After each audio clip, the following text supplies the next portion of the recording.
Welcome to the Financial Coaches Podcast, where we talk about how to build your practice from startup to scale up while being the kind of coach your clients crave. Finally, a podcast for financial coaches. Here are your hosts, Maria Casillas and Cody Sizemore. Hello and welcome back to the Financial Coaches Podcast. My name is Cody Sizemore and I'm joined here by my lovely co-host, Maria Casillas. And today we are going to kind of build off of some of the topics that we've talked about in our previous couple of episodes. And it really just has to do with like getting started as a financial coach and really just getting started with what you have, which I think that's really, really important conversation to have. So before we get into that, though, I just want to throw out a couple reminders and also acknowledge a few people as well. First and foremost, we want to thank every single person who's listening to this episode. We really appreciate you, but we definitely want to, just give a little special shout out to those of you who check in every single week. We call you guys our every weekers, and you are, so appreciated by us. You're basically like the bloodline of this podcast, and we wouldn't be here without you. So we just really appreciate that. And if you guys want to share this episode, like the episode, rate the episode, whatever it might be, all that kind of stuff helps us.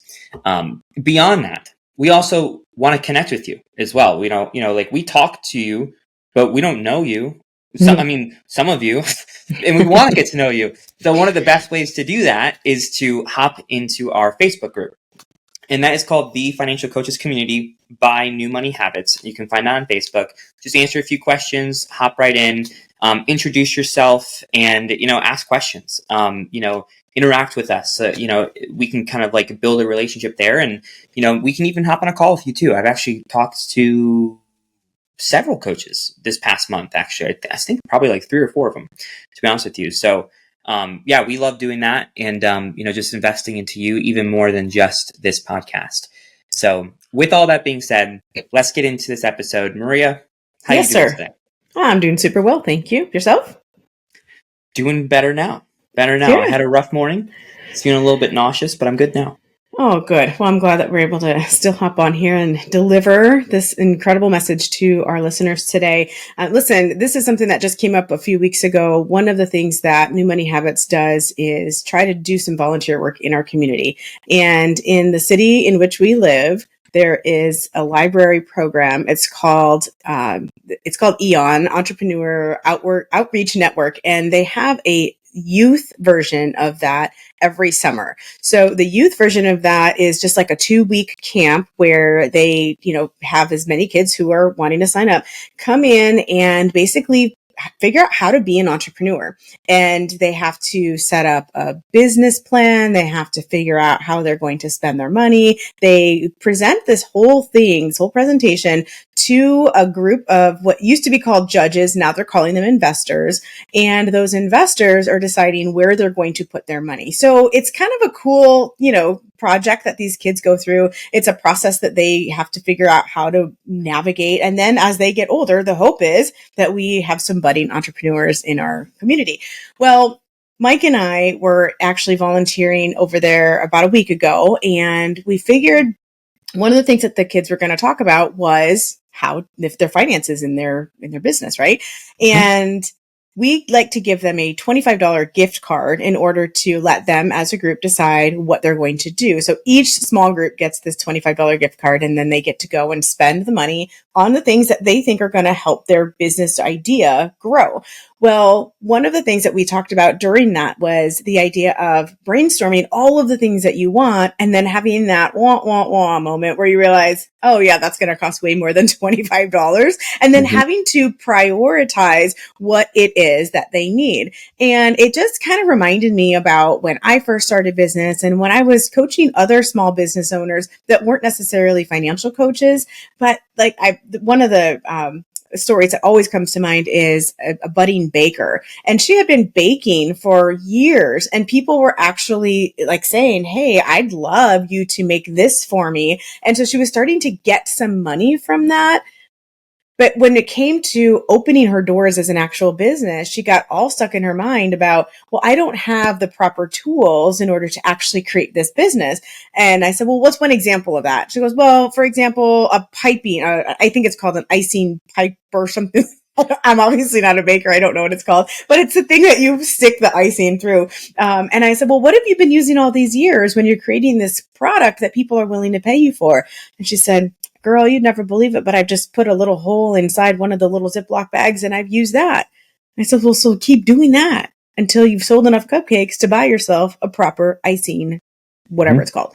And so that's what she ended up doing and just kind of slowly built her business up. And what that did was it cleared a little bit of money. Now, granted, that's a very small example, but it did clear a little bit of money so that she could cash flow something else that was a higher priority for her. And so I just thought, Cody, that this would be a really good topic for our listeners, because I know so many people out there are wanting to start this business and they're wanting to do it without incurring additional debt. Now, that doesn't mean that they aren't willing to invest a little bit of their own money as seed money into their business, but I just thought maybe we could be creative today and talk about some of the things that they might have as resources on hand to go ahead and get started with. I think it's a great conversation because I think that's probably one of the main concerns that holds people back from starting really any business is that they feel like they need everything in place. Right. And they need to invest so much money in order to do that before they even get started.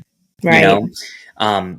And that thought can either A, be paralyzing and cause you not to start in the first place, or B, you go balls to the wall and you start, spending all this money and maybe even money you don't have. Mm-hmm.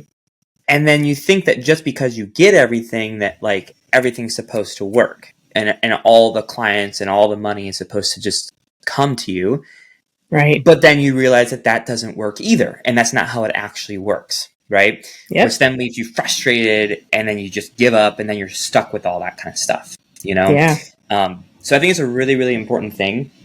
And I also think that this even can go beyond just the financial sides of things of like getting started with what you have available to you. And then, growing it and working it as you go.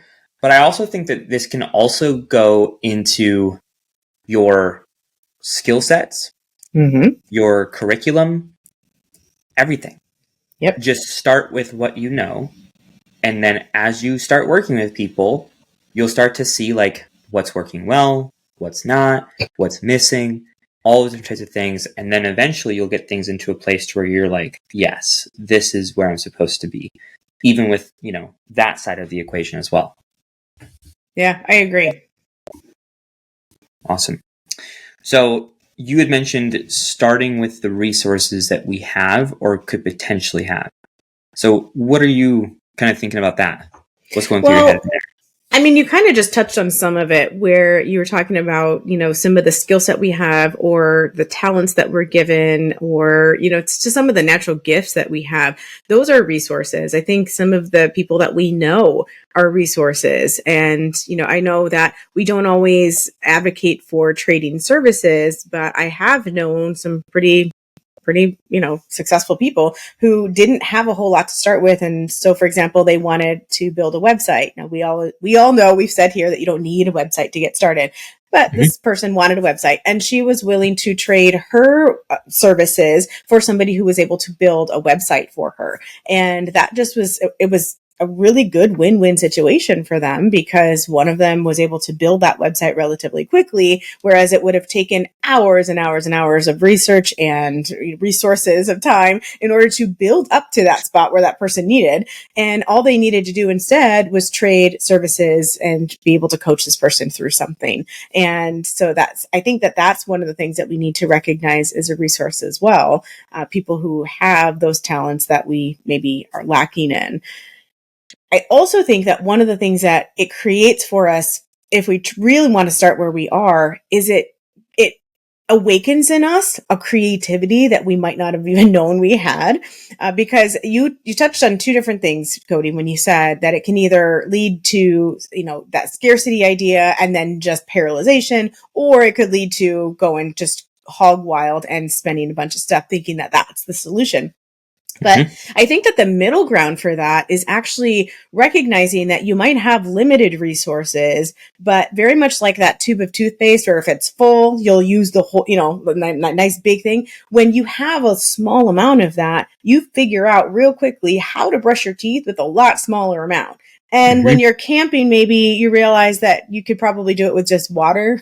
You really figure out how to get the job done with what you have available to you. And I think that when we have less available to us, that's where it spurs that creativity. And again, some people didn't even realize they had that in them. So those are some of the initial ideas that I've had around this topic. Yeah, I really appreciate that because, like you said, when you have less available to you, your creativity, you need to have more of creativity, which makes it A, more fun, but then also B, it's also kind of like a good exercise for you to do yourself too, because like sometimes some of our clients are in that kind of position where like they have very little, but let's get creative to try and figure out ways to open this up a little bit more.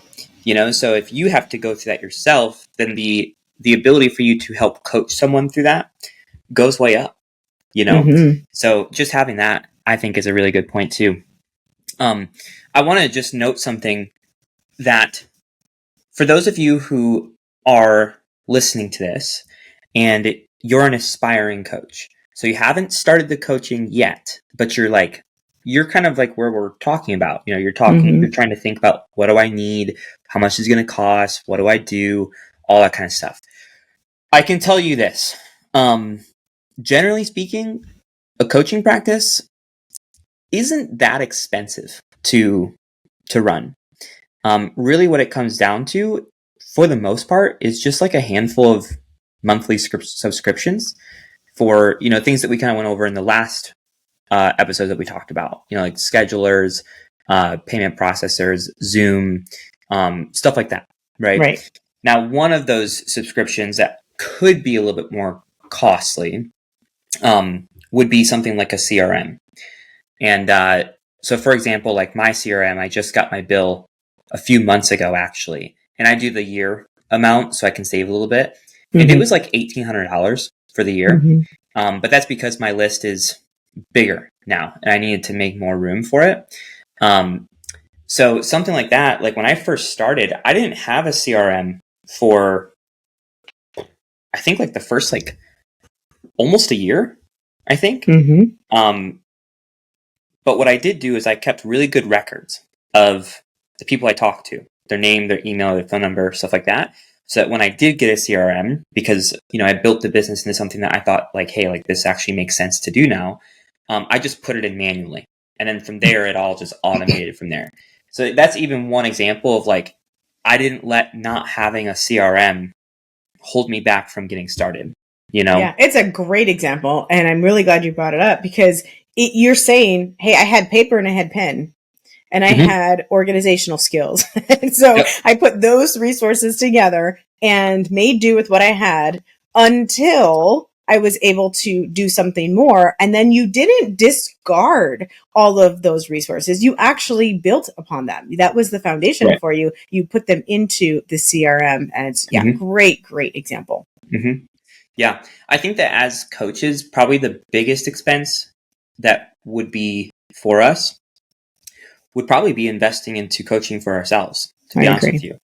And that's something that like I've done several of that, I've done one that was $2,000, one that was $3,000, one that was $12,000, one that was $9,000, one that was $6,000, one that was $6,000. I've done those things, but I've done it in a way to where like I built the business up, saved that much, and then invested into these things kind of thing.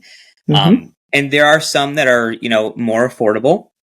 But there are some that obviously are, of the amounts that I just listed. And the good news is that, shameless plug, we have a course called Getting Started as a Financial Coach, and it's way less than any of those. It's in the three figures. It's not even four figures. It's in the three figures. So just a shameless plug there that, that is something that you could do with the resources that you may or may not have, so just saying. Yeah. I really like that last one about the coaching because I remember myself, I mean, I'll do one even better. I don't even know if this is, maybe it's not awesome. It's not a great idea, but we did it because we really just needed something to that what we could afford. And in the very, very beginning, there was another friend of mine and myself who there was one person that we were really interested in doing her course. And we actually went in on it together. Now, we did not violate any copyright laws or anything like that. It created a need for me to go to her house and actually sit and watch this stuff with her. But it was a way for us to both be able to utilize that. And we had completely different businesses. So it wasn't like a financial coaching specific thing. But it was actually just, it was great. And it also allowed me to network with her and have some bit more ideas. And it was so much better than just a self-guided course that we were able to, be able to talk to each other over. So that's another thing. There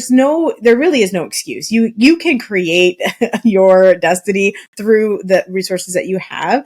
And just start with what you've got. Know that that's not where you have to stay. No one here, I don't do that anymore. I don't have to do that anymore. I didn't start out with a $10,000 course. I worked my way up to a $10,000 one-to-one coaching.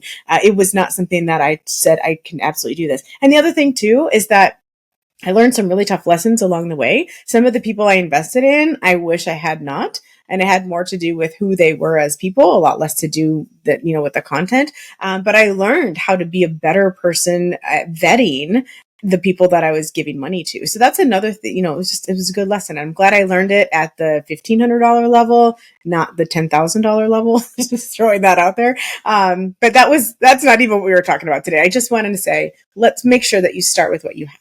Because and I think you're right, Cody, that the idea of investing into ourselves is one of the biggest investments that we're going to have. And, we don't want you to feel like you have to go 100% into debt over it, but also don't disregard that. That is one more point I want to say. I think that so many times coaches think, well, I don't need a coach because I'm a coach myself. And I think that that's just silly. Like the person who doesn't need marriage counseling because they're a marriage counselor, if your marriage is struggling, you could still use a counselor. You can use that outside view. And so I don't want people to think that, just because you've gotten yourself out of debt and you've done the things that you're now teaching other people, that you wouldn't benefit from having a guide in your practice as well. So. Mm-hmm. Yeah, I completely agree. That is one thing that really I learned that very quickly, but that is one thing that as I talk to a lot of coaches, they have this like, I don't know if it's an apprehension or maybe like a fear, or maybe because like we're so money conscious, us being financial coaches, that we're like, oh man, like, investing X amount into coaching, I don't know if that makes sense for me. But it's also like, how can you not do that and then expect people to do that for you? Like that's like saying like, oh, well, I'm a doctor, so I don't need to go to a doctor kind of thing. Like it's the same thing. So, and this is not what we're, I'm not trying to like, pitch the idea of like, invest into coaching, but it is a good thing to talk about because that is something that I feel really holds people back from being the type of coach that they really can be, or the quality of coach that they really can be, and have the quality of a practice that they really want to have, so yeah. But again, it's a process, you don't need to invest into like the biggest and best coaching program before you have your first client. Like you don't need to do that. If it's a starting program, cool. If you don't even need to do any sort of program to get started, to be honest with you. Would it be helpful? Yes, of course, but you don't need to. And that's something that you could just do along the line as you start, working with more clients, learning new things, coming up with roadblocks. And you want to invest to, jump over those hurdles and to make that next stride kind of thing. So it's a whole process, but I think that the big message that we're trying to get across in this episode is that just get started like that. I think that that's like the biggest message here, that like, you shouldn't allow things to hold you back, whether it be financial resources, whether it be fear, whether it be confidence, whether it be any of that kind of stuff, it's better to just get started and then make adjustments as you go. Because otherwise you might not get started at all. And there are people who are depending on you. There's people that are waiting for your gifts, that you are the right coach for them, whereas no one else is, kind of thing. So don't let anything hold you back from that. Just get started and get started with what you have, and then just make it go from there. Well stated. And if the youth of our little city over here can step out in courage and do it, so can you guys. Thanks so much for having this conversation with me, Cody. As always, it's great fun. And I know that our listeners gleaned a whole bunch of wonderful wisdom from it. You guys who are out there listening, we thank you again for that. And we look forward to seeing you next week on another episode of the Financial Coaches Podcast. See you then. Thank you for listening to the Financial Coaches Podcast, brought to you by New Money Habits and Sizemore Financial Coaching. Submit your questions to our hosts by emailing podcast@newmoneyhabits.com. Be sure to subscribe to be notified of future episodes and join our growing group of like-minded coaches on Facebook. And until next time, happy coaching. Music provided by Summer School.